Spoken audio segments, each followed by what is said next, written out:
So, where are you even hiding these movies, 2018? I mean, you think by putting good ones out towards the end that I'm somehow going to forget that the rest of the year at the films was kind of a shit show? I'm on to you. Don't think that I'm forgiving you for this one good movie. And let's be clear, this is a good movie. This is the definition of a good little movie. And when I mean little, I mean seriously, folks. I have seen nothing about this movie. This film's not even rated. You know? That's how under the radar and unassuming this movie is that, you know, yeah, it's shocking. Like, again, one of my unintentional catchphrases, I wasn't intending on seeing a picture this weekend. You know, I just closed a show. I'm exhausted. I get one day off before I got to go back to work, and then, you know, we're still trying to wrap things up for finals. But you know, it's become a habit to check and see what's out. And I saw this, and I'm like, what the hell is this? And I watched the trailer, and I'm like, okay, clearly that looks interesting, and it's not going to be out for long because it looks interesting and original. So I best go check it out. So, if you haven't heard of this movie, which if you have, you're one up on me. So, it's an English film, independent, clearly, about a guy who, you know, a middle-aged guy who's having the traditional midlife crisis. You know, his marriage is kind of on the rocks. He's feeling trapped at work and all this, and through, you know, circumstances, he ends up joining a male synchronized swimming team, which is made up of a lot of other middle-aged guys who, you know, are just kind of doing it for fun. Or not even for fun, but just kind of give themselves something to do or a sense of community or whatnot. You know, they're just kind of doing it, and, you know, through circumstances, they get invited to the male synchronized swimming unofficial world championship. So it's, you know, it's a fairly standard plot. You've seen this plot before.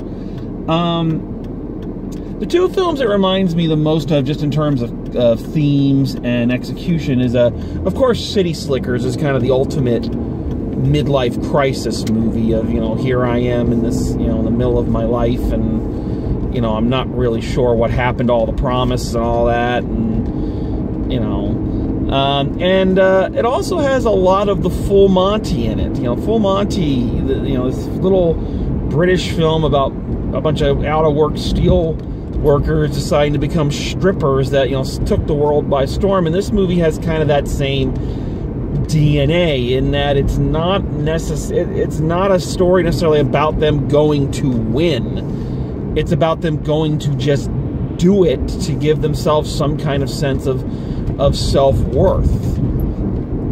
You know, it's it's just a really good little movie.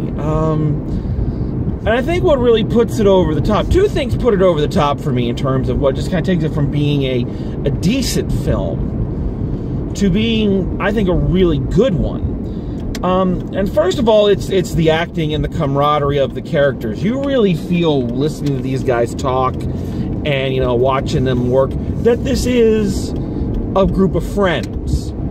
You know, they sound like real people, you know, hassling each other, you know, fighting with each other, and then apologizing with each other, and they know they're doing something stupid, and they know that the whole world's gonna laugh at them.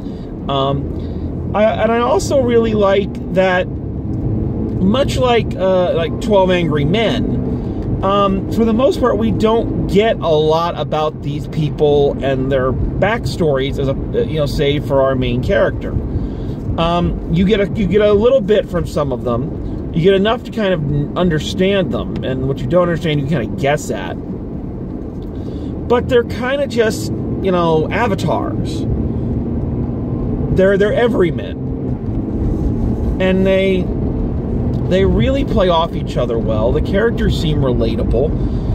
Like I say, you can see yourself or friends or whatever in these characters and their interactions. It's really, and that's hard to do.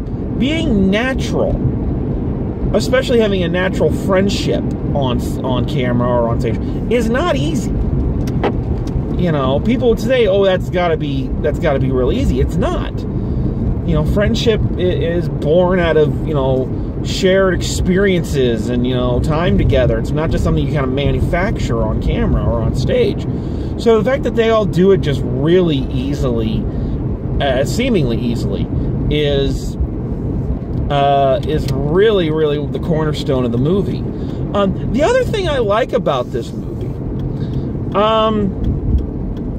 is kind of the journey the main character takes, and he takes it in a slightly different way than we've seen a character in one of these midlife crisis movies take it before.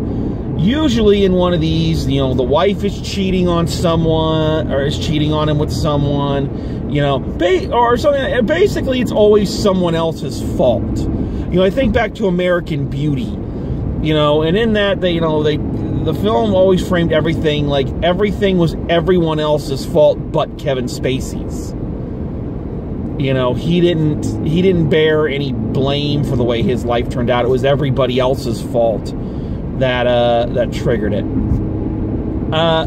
But here, and I thought this was really cool, I mean, no, it's the guy's fault. It really is. He's being a jackass. He's scared about the way his life is going. He's scared about the way his marriage is going, and he's taking it out on her. Not physically or anything like that, but he's being a jackass. And, you know, through his experiences, he learns that it is his fault. It's not hers. And, you know, or if at the very least that he shares some of the blame.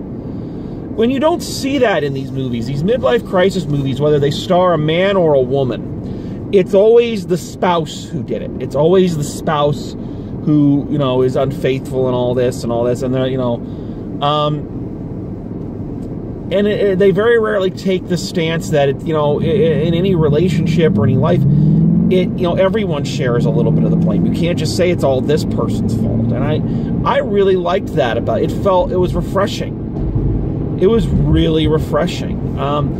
You can tell how small of a film this is that there aren't really a lot of recognizable actors in it. There's a British movie where I could not identify anybody from Harry Potter or Game of Thrones. The most recognizable guys in it were Rupert Grant, who plays Lestrade in the Benedict Cumberbatch Sherlock Holmes series. And I can't remember the guy's actual name, but the guy who played Carlson, the head butler on Downton Abbey, is in it. And, you know, of course, he's got the greatest voice, one of those great, you know, deep, resonant, you know, chest voices. You know, so that was, that, you know, all the actors were great. You know, there's not really anybody I can point to and go, oh, that person is the weak link. I also like that this movie kind of avoided some of the stereotypes and some of the, you know, some of the cliches of a film like this. I can't really think of any right off the top of my head, but the fact that, you know, I can't go, oh, they did that, like that was in this movie, or that was in this movie, that's good. That says that, you know, they kept it pretty original, and yeah. I didn't think there for a few minutes that I was going to end up liking this movie, because it is it's a little bit more ambitious than, like, the other British middle-age crisis movie I saw this year, Finding Your Feet. In that the director is a little bit more ambitious with the camera tricks and the weird photography and the shots of him sinking, of the main character sinking down and sitting on the bottom of the pool, and you see the reflection of him, so it's top and bottom, you know, all these kind of visual metaphors and whatnot, which I don't think the film really needed, but, you know, clearly the director wanted to kind of set it apart, but here's the thing, normally if stuff like that would bug the hell out of me. You know, I've complained about that on here tons of times, you know, lazy, you know, directors thinking that they're so much deeper than they are by doing all these weird camera things, or taking the camera out and shooting nature. But this film, it didn't bug me. This film, you know, there was a little off-putting at first, but I do feel like it helped sell the idea that the character was just kind of really unmoored in his life and really unhappy, and it just kind of showed that, you know, it was a visual representation, though. Again, I think you could have done it without the weird visual stuff, but not a deal breaker. I'm trying to think of something that is wrong with this movie, and I really can't. I can't think of anything. There's a scene where they do, you know, where they do the first time they perform in public is at a kid's birthday party, and one of the kids shits in the pool, and so the poop is floating there, you know, and all that. Maybe that was a little unnecessary, didn't really need to be there, but it's a quick scene, doesn't bug me, really. I guess the only other thing is there's like one character in there. All the characters have pretty distinctive faces and identities, so you can kind of pick out which was which. But there's one guy who they kept calling New Guy, who I kept forgetting he was there. I don't think he had much of a personality. I don't know who that was.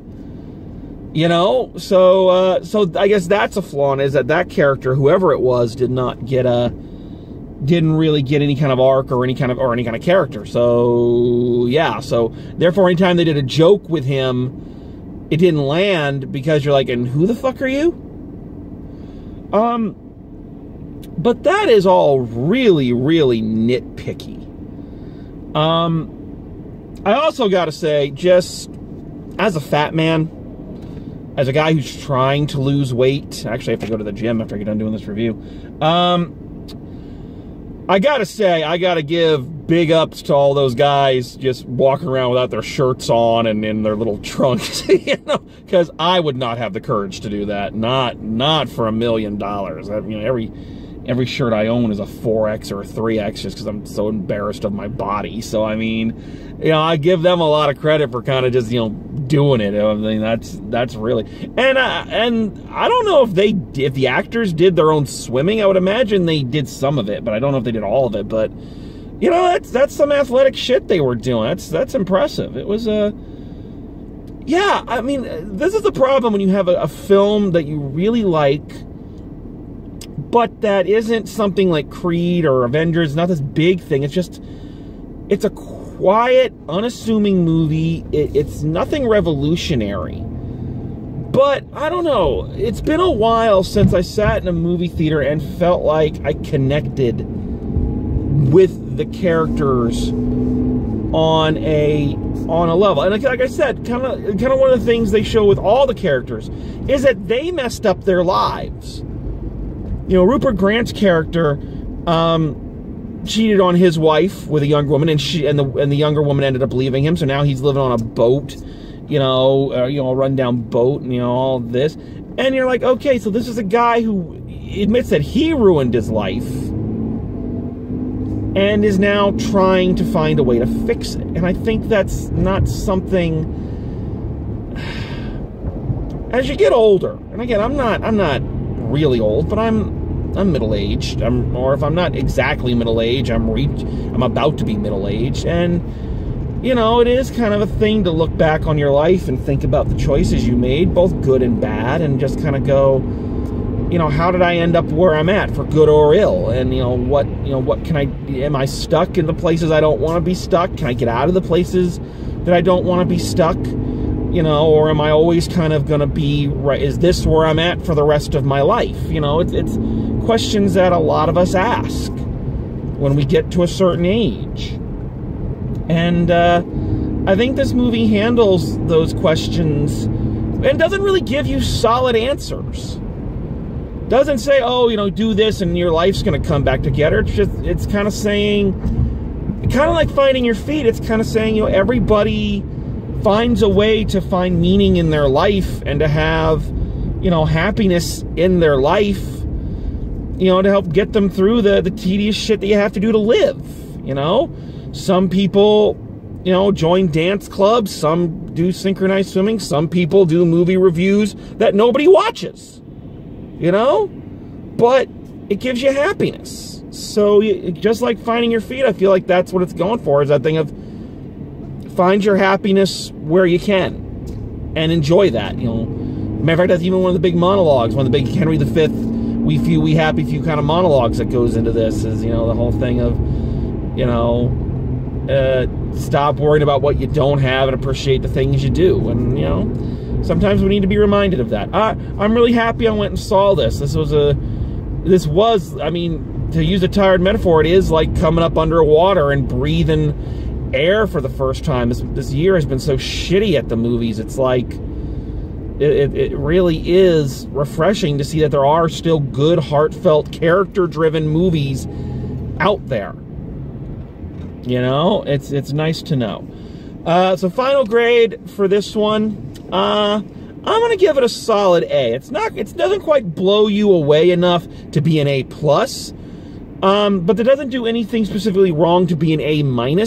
It's just a good, quiet, kind of a real feel-good film. You know, it is a film that you do leave feeling good. At least I did. You know, I left it feeling really good. So, if you get a chance, check it out before it leaves, because it ain't going to be in there for long. You know, I think you'll like it. So yeah. So, speaking of the end, we're coming up to the end, folks. The end of 2018. I only have one guaranteed review left for the year, and then, you know, the holidays happen, and I have family here, so I'm not going to go to the movies as much. So I won't be doing any more reviews or my top 10 lists till well after the new year in some cases. So yeah, we got one more movie left guaranteed this year. So hopefully we're going to enjoy it. So yeah. So until then, as always, drive safe, and I'll see you at the movies.